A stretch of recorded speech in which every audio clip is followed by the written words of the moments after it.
దేశంలో most happiest star hero fans ఎవ్వలు అని అంటే అనుమానం లేకుండా దళపతి అభిమానులే అని చెప్పేటట్టుంది పరిస్థితి. విజయ్ యాక్ట్ చేసిన లాస్ట్ సినిమా జననాయకన్ రిలీజ్ డేట్ ఎప్పుడు అనేది క్లారిటీ వచ్చిందిగా. అయితే ముందుగాల సంక్రాంతి బాక్స్ ఆఫీస్ బరిలకు దిగవలసిన సినిమానే కానీ సెన్సార్ కార్డ్ ఆగి పొంగల్ పండుగ సంబరం లేకుండా అయింది దళపతి ఫ్యాన్స్ కు. దాంతో వరుసగా వాయిదాల మీద వాయిదాలు పడి ఇగో రిలీజ్ అంటే అగో రిలీజ్ అని ముంగటికి 3 అడుగులేస్తే వెనకకి 7 అడుగులు వేసినట్టు అయింది ముచ్చట.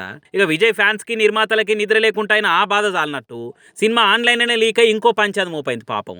కేసు కూడా బుక్ అయ్యే వరకల పోలీసులు పట్టుకొని అరుచుకుంటే దగ్గర 1.5 మంది ఆన్లైన్ చూసినట్టు తేలింది. ఇక విజయ్ పార్టీ పెట్టి ప్రచారాలు చేసి సీఎం కూడా అయింది కానీ జననాయకన్ అయితే జనాలకు రాదా అని చూస్తుంటే మొత్తానికి సెన్సార్ గండాలు తీరి ఇప్పుడు క్లారిటీ వచ్చిందిగా. ఇక సెన్సార్ కటింగ్ చెప్పిన సీన్లను తీసేసి కొన్ని మ్యూట్లేసి మళ్ళా అప్లై చేస్తే 183 నిమిషాలు అంటే 3 గంటల 3 నిమిషాల నిడివితోని ఏ సర్టిఫికేట్ వచ్చిందట సినిమాకు. దాంతో జూలై 24 నాడు గ్రాండ్ గా రిలీజ్ కాబోతుందని వచ్చే వరకలా విజయ్ ఫ్యాన్స్ సంబురాలకు తయారవుతున్నారు.